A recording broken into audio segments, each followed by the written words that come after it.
सभी मनुष्य चाहते हैं कि हमारा जीवन सुख से बीते, उसमें कभी कोई दुख ना आए। परंतु अगर हमारे घर का कोई सदस्य काम से लेट भी हो जाता है तो हमारे मन में बहुत बुरे बुरे ख्याल आने लगते हैं, इतने बुरे कि शायद हम अपने मन में उस मनुष्य को मार ही डालते हैं और अपने ईश्वर से दुआ करने लगते हैं कि सब कुछ ठीक हो, कुछ गलत ना हुआ हो। पर असल में गलत होने की सारी संभावनाओं पर हम विश्वास सा कर लेते हैं। हमें हमेशा किसी अनहोनी का डर सा लगा रहता है और अनहोनी से बचने के लिए हम क्या कुछ नहीं करते। पूजा पाठ से लेकर मन्नत मांगने से लेकर तंत्र मंत्र से लेकर यहाँ तक कि हम ऐसे लोग चुन लेते हैं जिन्हें देखकर हम कहते हैं आज सुबह सुबह क्या इसका चेहरा देख लिया, आज तो सारा दिन बेकार जाएगा। हम बाहर की किसी वस्तु में या इंसान को भी किसी को भाग्यवान तो किसी को अनहोनी मान लेते हैं, बिना यह जाने कि बाहर की वस्तु में भाग्यशाली होना या अनहोनी होना हमारी वजह से है, हमारे मान लेने से है। हम जो भी मान लेते हैं चीज़ें वैसी ही दिखाई देने लगती हैं। हमारा विश्वास झूठ को भी सत्य ही दिखाता है और इसे ही आंखों पर पट्टी बांध लेना कहते हैं। और यहाँ मन की आंखों पर पट्टी बंध जाती है। तो दोस्तों, इसे एक कहानी के माध्यम से समझते हैं। एक गांव में सूखा पड़ा हुआ था। उस गांव के ऊपर से बादल आते और बिना वर्षा किए ही निकल जाते।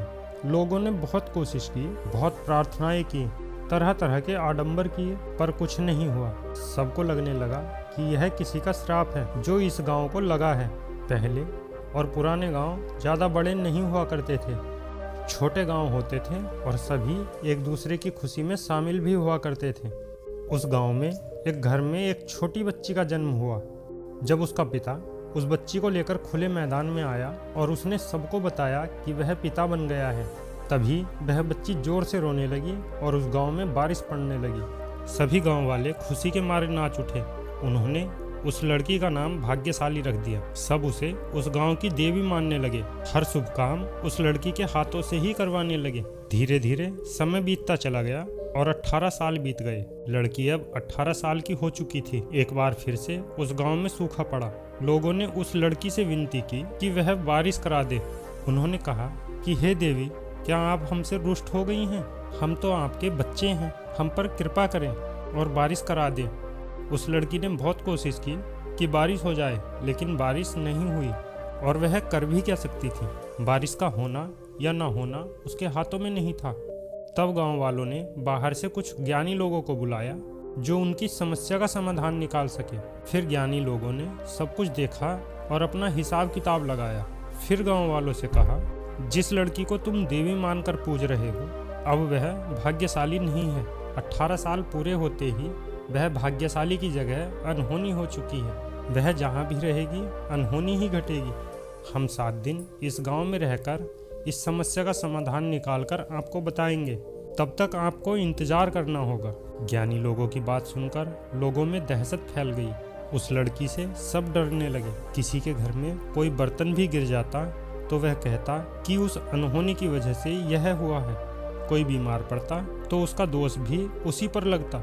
गांव में छोटी से लेकर बड़ी कोई भी बात हो, सबके लिए उसे ही दोषी ठहराया जाता। उस लड़की के माँ बाप ने गांव वालों को बहुत समझाने की कोशिश की, पर कोई मानने के लिए तैयार नहीं था। अब तो बात यहाँ तक आ गई थी कि अगर कोई उस लड़की का चेहरा भी देख ले तो सारे दिन इस डर में जीता कि आज तो कुछ अनहोनी होकर ही रहेगी। 7 दिन बीत गए थे। उन ज्ञानी लोगों ने 7 दिन बाद गांव वालों से कहा, हमने समस्या का समाधान निकाल लिया है और इसके 2 तरीके हैं। पहला, आप उस अनहोनी लड़की को गांव से धक्के मारकर बाहर निकाल दो, या फिर उस लड़की की भाग्यशालीता को वापस लाना होगा और ऐसा करते ही गांव के दिन वापस खुशियों से भर जाएंगे। धक्के मारकर बाहर निकालने से गांव में खुशियां तो आएंगी, लेकिन उनमें समय लगेगा। लेकिन इस अनहोनी लड़की की भाग्यशालीता वापस आ जाए तो कुछ ही समय में गांव की काया पलट जाएगी। और इसके लिए इस लड़की को आज से 4 दिन बाद उस खुले मैदान में इस प्रकार आना होगा जैसा वह अपने पैदा होने के समय आई थी, बिना वस्त्रों के। गांव वालों को तो अपनी समस्या जल्द ही सुलझानी थी, इसलिए वह सब दूसरी राय पर सहमत हो गए। लड़की को इस बात से अवगत करा दिया गया और वह गांव से कहीं बाहर न जाए, इसके लिए उसे एक कमरे में बंद कर दिया गया। पर उसके पिता ने उस लड़की को एक रात उस बंद कमरे से निकालकर भगा दिया और कहा, यहाँ वापस मत आना। वह लड़की भागती भागती बहुत दूर निकल गई। उसने कुछ खाया पिया नहीं था, इसलिए बेहोश होकर गिर गई। जब उसे होश आया तो उसने देखा कि वह एक आश्रम में है और उस आश्रम के गुरु उसके पास बैठे हुए हैं। होश में आते ही गुरु ने उस लड़की को भोजन दिया। फिर लड़की ने अपनी सारी बात गुरु को बता दी। अब वह लड़की आश्रम का हिस्सा हो गई थी, वह भी सन्यासी बन गई थी। एक दिन उस लड़की ने अपने गुरु से पूछा, गुरुदेव, क्या कोई व्यक्ति या वस्तु अनहोनी हो सकती है? उसी प्रकार क्या वह वस्तु या व्यक्ति भाग्यशाली हो सकता है? तब गुरु मुस्कुराए और गुरु ने कहा कि इस दुनिया में एक ही अनहोनी होती है, बाकी कोई अनहोनी नहीं है। पहले यह बताओ कि इस दुनिया में सबसे कीमती क्या है? लड़की ने कहा, सोना। गुरु ने कहा कि नहीं। लड़की ने कहा, तो फिर हीरे होंगे। गुरु ने कहा, नहीं। लड़की ने कहा, तो बस एक बड़ा साम्राज्य ही सबसे कीमती हो सकता है, क्योंकि एक बड़े राजा के पास ही सबसे ज़्यादा हीरे और सोना हो सकता है। गुरु ने हंसते हुए कहा कि नहीं, यह भी नहीं। लड़की ने कहा, लेकिन गुरुदेव, दुनिया तो इसी के लिए लड़ती मरती रहती है। गुरु ने कहा, बस यही तो एक अनहोनी है जो नहीं होनी चाहिए थी, पर होती है। तब लड़की ने कहा कि गुरुदेव, इस दुनिया में यह सब कीमती नहीं है, तो फिर सबसे कीमती क्या है? गुरु ने कहा कि इस ब्रह्मांड में हीरे जवाहरात, सोना चांदी या उससे भी कीमती वस्तुओं की कमी नहीं है, जिसे हम कीमती मानते हैं, पर ब्रह्मांड के लिए वह जरा भी कीमती नहीं है। वह सब मिट्टी पत्थर है और कुछ नहीं।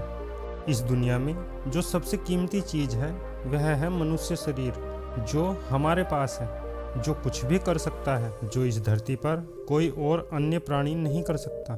वह सब यह मानव शरीर कर सकता है। यह सबसे कीमती है, इससे ऊपर कुछ भी नहीं है।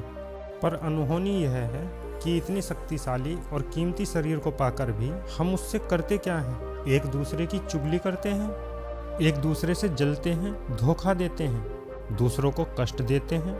सारी जिंदगी सोना चांदी और पैसों के पीछे भागते रहते हैं।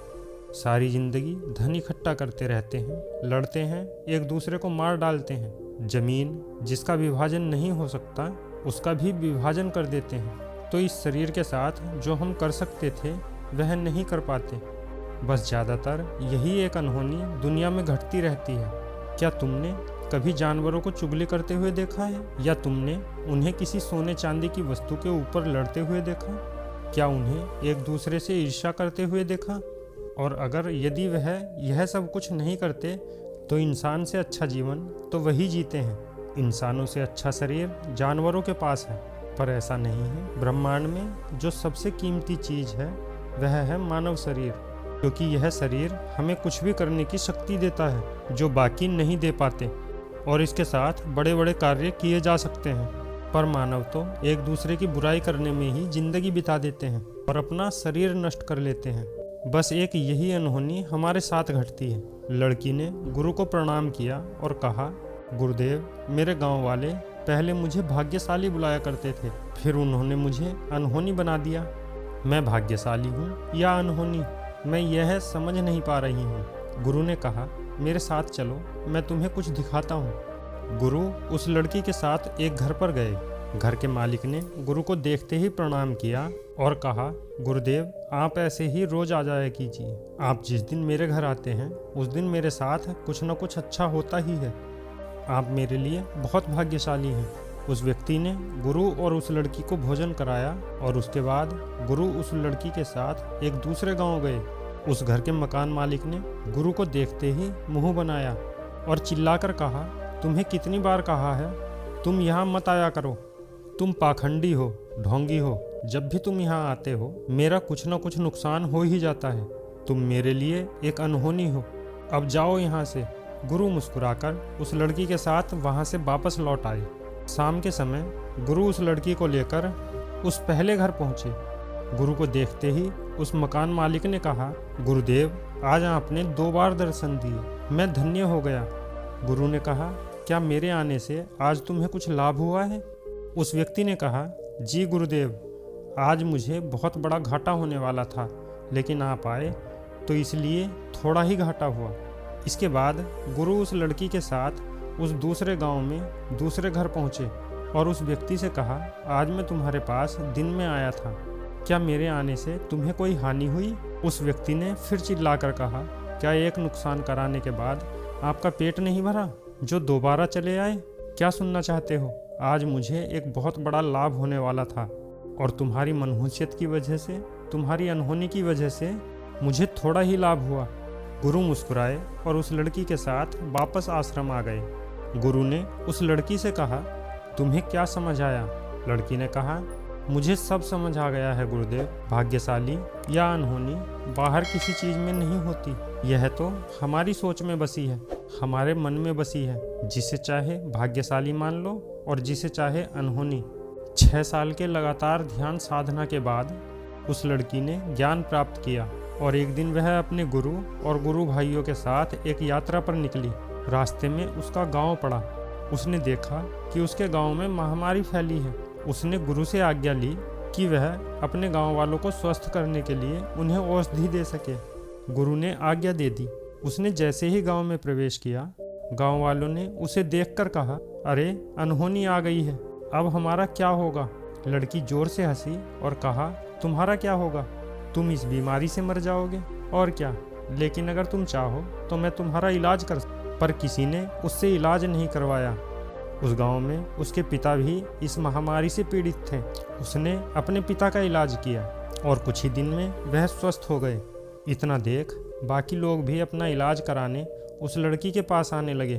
उस लड़की ने बिना कुछ कहे अपने गुरु और गुरु भाइयों के साथ मिलकर उन सभी का इलाज किया। सब स्वस्थ हो गए।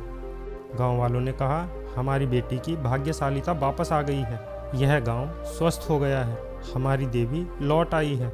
लड़की ने कहा, मैं कोई देवी नहीं हूँ, ना ही भाग्यशाली हूँ और ना ही अनहोनी हूँ। मैं एक मानव हूँ, जैसे आप सब हैं। अगर कोई भाग्यशाली है तो वह आप है। आप खुद ही अपने आप में भाग्यशाली हैं। दूसरों में इसे मत खोजिए, अपने में खोजिए।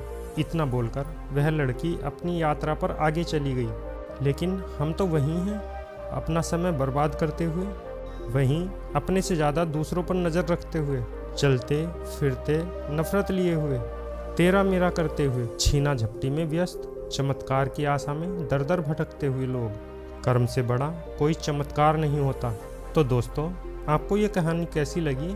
अपनी राय कमेंट में ज़रूर शेयर करें। और अगर आप हमारे चैनल पर नए हैं तो इस वीडियो को लाइक करके हमारे चैनल को सब्सक्राइब अवश्य कर लें। हम फिर मिलते हैं किसी ज्ञानवर्धक कहानी के साथ। तब तक के लिए धन्यवाद।